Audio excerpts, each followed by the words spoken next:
নমস্কাৰ সকলোকে আশা কৰোঁ সকলো ভালে কুশলে আছে মোৰো ভাল বহু দিনৰ মূৰত লৈ আহিছোঁ আৰু এটা নতুন ভিডিঅ' আজি আমি যাব ওলাইছোঁ কামাখ্যা মন্দিৰ দৰ্শনৰ কাৰণে আৰু বহু দিনেই হ'ল যাওঁ বুলি ভাবি আছিলোঁ যাব পৰা নাই আজি এই কাৰণে ওলালোঁ আচলতে এই ভিডিঅ'টো দুসপ্তাহমান আগৰে ভিডিঅ' মই এতিয়াহে আপলোড কৰিম মানে কিয় মই ভিডিঅ' এডিট কৰাত ইমানেই এলেহুৱা মোৰ মনে নাযায় তথাপি আজি ভাবিলোঁ বহুত দিন হ'ল এতিয়া এডিট কৰি দিবই লাগিব বহুত দিন হৈ গ'ল আৰু আচলতে আমি কামাখ্যা মন্দিৰ প্ৰায় গৈয়ে থাকোঁ এনেকুৱা নহয় যে কোনোবা বিশেষ বাৰ তিথি বুলিহে যাওঁ যেতিয়াই সময় পাওঁ তেতিয়াই যাওঁ আজি পিছে যাম যদিও ভিতৰত দৰ্শন কৰিব নোৱাৰিম আজি অলপমান দেৰি হ'ল আমি বাহিৰতে দৰ্শন কৰিম আৰু সৰু ল'ৰা লৈ পেলাইতো ভিতৰত দৰ্শন কৰিব নোৱাৰি গতিকে আমি আজি বাহিৰতে দৰ্শন কৰিম বুলি ওলালোঁ আৰু ৰাতিপুৱাৰ পৰা আজি বিৰাট বৰষুণ দি আছিল ভাবিছিলোঁ আহিব নোৱাৰিমেই নেকি কিন্তু অলপ পিছত বৰষুণ যাক কমিল গতিকে আহিব পাৰিল আমি ক'ত যাই আছো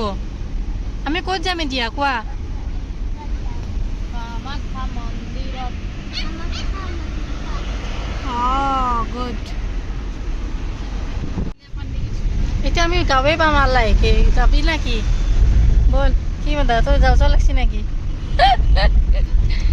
ইয়াতে পুৰা চাকি পাই ধুনীয়া ৰাস্তাৰ কাষতে আমাৰ অলপ চাকি তাকি লৈ লওঁ আহিলে মানে অলপ বেছিকৈ লৈ লওঁ আমি ইয়াৰ পৰা অঁ আনিলা এক টোপলা আৰু মাটি এটা টেকেলি এই পইচা দি থয় জমা থোৱা ডাঙৰ একদম কিমান লৈছে 40 টকাতে ইমান ডাঙৰ আমাৰ মিঠাইটি আনিছে আহা নামাই কিমান দাম আনিছে মই এয়া চাকি আনিছো কিমান দাম 20 rupees 20 rupees চলো এতিয়া যাওঁ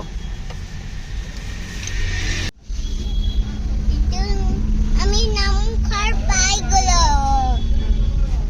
জয় মা কামাখ্যা জয় মা কামাখ্যা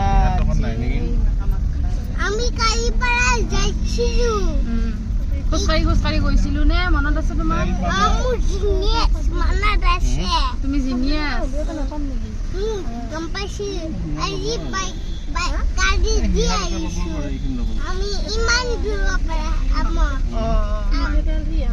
তোমাৰ মনত থাকে তুমি জিনিয়াছ হয় ব্ৰিলিয়েণ্ট হয়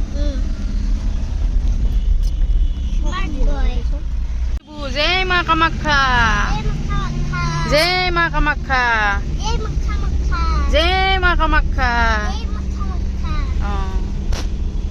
আগতে অম্বুবাচী মেলাত আহিছিলোঁ ল'ৰা তেতিয়া সৰু আছিল আৰু সি খোজকাঢ়ি ওপৰত গৈছিল আৰু যেতিয়া আজি ওপৰত উঠি আছোঁ তাৰ পৰা মনত পৰি গৈছে সেইখিনি কথাকে সি আগতে কৈ আছে মোৰ মানে ভাল লাগে যেতিয়া তাক মন্দিৰত আনো ইমান ফূৰ্তি পায় পাৰ্কত নিলে যেনেকুৱা ফূৰ্তি তেনেকুৱাই অনুভৱ কৰে সি আৰু এইখিনি দেখিছেনে ইয়াৰ পৰা আপুনি গোটেই গুৱাহাটীখন দেখিব ইমান ধুনীয়া পৰিৱেশ ইয়াৰ এইখিনি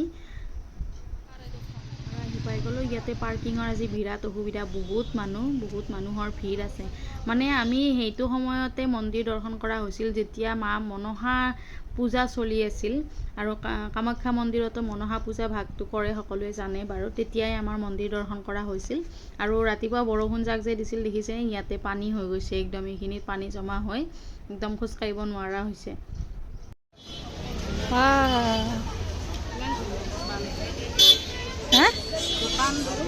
দোকান মা কামাখ্যা মন্দিৰ আৰু বগলা মন্দিৰ একে ঠাইতে অৱস্থিত মা কামাখ্যাৰ পৰা অলপ দূৰ গ'লে বগলা মন্দিৰ পায় এইটো ফালে সোঁফালে সোমাই গ'লে বগলা মন্দিৰ পাব আৰু এইফালে হৈছে মা কামাখ্যা মন্দিৰ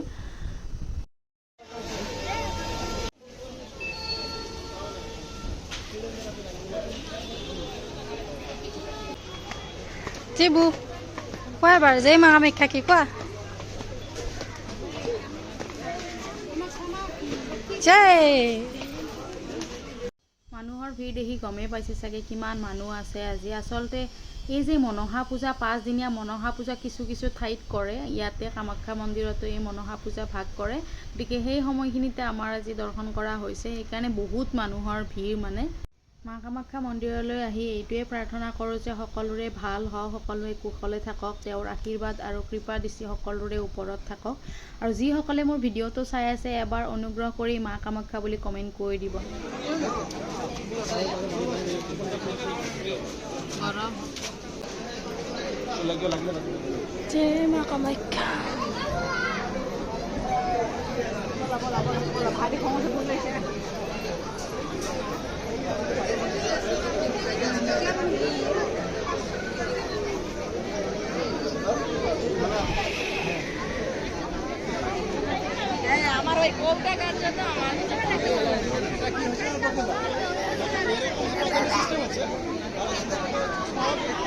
আৰু এয়াই হৈছে কামাখ্যা মন্দিৰৰ মূল মন্দিৰ ভাগ।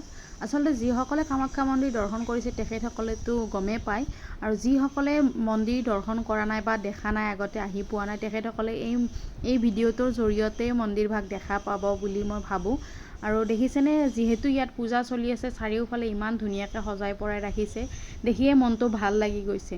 আচলতে মই মন্দিৰ আহিলে ইমান মানে ভিডিঅ' কৰি ভাল নাপাওঁ, কিবা ভয় লাগে যে ভগৱানে কিবা দায়-দোষ ধৰিব নেকি। তথাপি মই দেখাই দিছোঁ, যিসকলে ধৰক কামাখ্যা মন্দিৰ আহি পোৱা নাই বা দেখি পোৱা নাই, তেখেতসকলে নিশ্চয় এই ভিডিঅ'টোৰ জৰিয়তে মা কামাখ্যাৰ দৰ্শন হ'ব। আৰু এইফালে যে মানুহবিলাক দেখিছে, এইবিলাক হৈছে ভিতৰত দৰ্শন কৰিব। যিসকলে ভিতৰত দৰ্শন কৰে এনেদৰে ভিতৰত ৰাখি থোৱা হৈছে।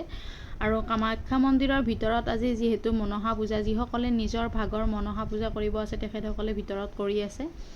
আৰু আমাৰ এতিয়া চাকি বন্তি জ্বলোৱা সময়। আমি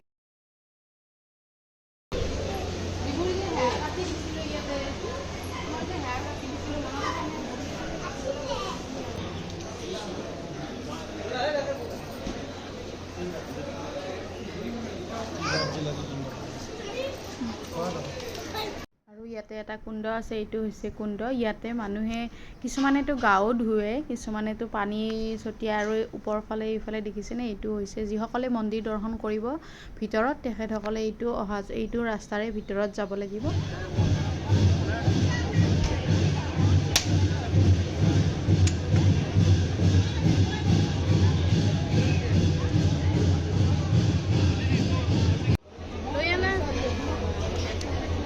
হা নম কৰিছানে? নম কৰি দিয়া।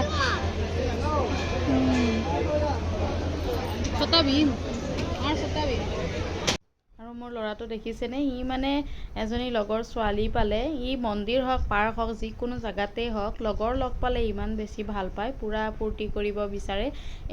এদিনীয়া লগ বুলি কোনো কথা নাই। আৰু আমাৰ মন্দিৰ দৰ্শন কৰা হৈ গ'ল, গোটেইখিনি আমাৰ দৰ্শন হ'ল ভালে ভালে। আৰু এতিয়া আমি যাওঁ। বহু দিনৰ মূৰত এনেদৰে দৰ্শন কৰিলোঁ। বহু দিনৰ মূৰত দৰ্শন কৰিব পাই বিৰাটেই ভাল লাগিল, মনত বহুত শান্তি পৰিল। আৰু এতিয়া আমি যাওঁ। ইয়াতে মানে কামাখ্যা মন্দিৰত এটা ভোগ খুৱায়। কামাখ্যা মন্দিৰত যি দৰ্শনাৰ্থী আহে সকলোকে ভোগ খুৱায়, আৰু তেওঁলোকে কুপন লৈ মানে ইয়াতে ভোগ গ্ৰহণ কৰিব পাৰে। তাৰ কাৰণে কোনো ধৰণৰ পইচা নালাগে। আপুনি যদি দান পাত্ৰ থাকে, দান পাত্ৰত যদি দান কৰিব বিচাৰে কৰিব পাৰে, আপোনাৰ সেইটো নিজা কথা। ইয়াতে ধুনীয়া ব্যৱস্থা আছে, খোৱাৰ পৰা খোৱা পানী সকলো ব্যৱস্থা আছে। আৰু খোৱাৰ বাবেও ধুনীয়া ব্যৱস্থা কৰি থোৱা হৈছে। আৰু আজি আমি ইয়াতে ভোগ খাই যাম বুলি আহিছোঁ। আৰু ভোগৰ থালত আছে খিচিৰি, তাৰপিছত লুচি, পাপৰ, মিষ্টান্ন ভোগ, মটৰ, কাবুলী বুটৰ চব্জি, আৰু এইখিনি হৈছে ভোগৰ থালত আছে। আৰু এইখিনি ভোগ দিছে। আৰু আমাৰ ল'ৰাটোৱে খাইছে, নিজে নিজে খাইছে। এই মানে খোৱাখিনি ইমানেই বেছি সোৱাদ লগা হয়, আৰু খাই বেছি ভাল লাগে। মানে মন্দিৰত আহিলে যদি মন্দিৰৰ ভোগ গ্ৰহণ কৰিব পাৰোঁ, তাতকৈ আৰু সৌভাগ্যৰ কথা কি আছে। গতিকে যেতিয়া আমাৰ সুবিধা হয় তেতিয়া আমি ভোগ গ্ৰহণ কৰোঁ, আৰু সুবিধা নাথাকিলেতো বাৰু বেলেগ কথা। যিসকলে দূৰ দূৰণিৰ পৰা আহে তেখেতসকলৰ কোনো অসুবিধা নহয়, তেখেতসকলে ভোগ গ্ৰহণ কৰি মানে যাব পাৰিব। আৰু আমিও ভোগ গ্ৰহণ কৰি মন্দিৰৰ বুলি অলপ দান দক্ষিণা আগবঢ়াই ঘৰত বুলি যাওঁ। আৰু এতিয়া মন্দিৰ দৰ্শন প্ৰায় শেষ হ'ল, এতিয়া আমি যাওঁ। আৰু এইখন নীলাচল পাহাৰৰ পৰা দেখিছেনে, ইমান ধুনীয়া পৰিৱেশ। এই ঠাইখিনি দেখিলে আপোনাৰ নিজৰে কিবা এটা ভাল লাগি যাব। বহুত বেছি ধুনীয়া হয়। যিসকলে কামাখ্যা মন্দিৰ দৰ্শন কৰা নাই তেখেতসকলে নিশ্চয় এবাৰ কামাখ্যা মন্দিৰ দৰ্শন কৰিব। এখন উঠি যায়, তুমি কিয় ইমান হেৰি হৈছে? দৌৰি দৌৰি সেইকেইটা মানুহৰ ওচৰতে যাব যোৱা। কাৰণ দেখিছা নহয় যে লাঠি লৈছিলে যে ৰেড কালাৰ, এনেকে ধবাককে এনেকে মাৰি দিলে।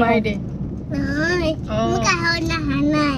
তুমিচোন দৌৰি দৌৰি যোৱা। তোমাৰ কাষত অহা নাই, কিন্তু খঙতে ৰাস্তাত যদি ভেটি ধৰে খঙতে এক কোপ মাৰে। এটাক মাৰিছে কাৰোবাক, কোনক? কোনোবা এটাক মাৰিছে। কোনক বনাই যে কোনক? কামাখ্যা মন্দিৰ দৰ্শন কৰা ভিডিঅ'টো ইমানতে সমাপ্ত কৰোঁ। ভিডিঅ'টো চাই আপোনালোকে কেনে পালে নিশ্চয় জনাব। যদি ভিডিঅ'টো ভাল পাইছে তেনেহ'লে লাইক কমেণ্ট আৰু মোৰ চেনেলটো যদি ছাবস্ক্ৰাইব কৰি লোৱা নাই তেনেহ'লে নিশ্চয় ছাবস্ক্ৰাইব কৰি ৰাখিব। আৰু এই দলংখন দেখিছেনে? এইখন হৈছে সেইখন দলং যিখন গুৱাহাটীৰ পৰা উত্তৰ গুৱাহাটীলৈকে যাব পাৰিব। নতুনকৈ বনাই আছে, যেতিয়াই বনোৱা হ'ব তাৰপিছত আৰু উত্তৰ গুৱাহাটী যোৱাৰ সমস্যা সমাধান হ'ব। এনেতো ফেৰীৰে যোৱা হয়, গতিকে এইখন যেতিয়া উদ্বোধন হ'ব তাৰ পৰা গুৱাহাটীৰ পৰা চিধাই উত্তৰ গুৱাহাটী যাব পাৰিব। আৰু ইয়াৰ পৰিৱেশটো দেখিবলৈ ইমান ধুনীয়া হৈছে। আৰু এই ধুনীয়া পৰিৱেশৰ সৈতে মোৰ ভিডিঅ'টো ইমানতে সমাপ্ত কৰিছোঁ। আজিলৈ বাই।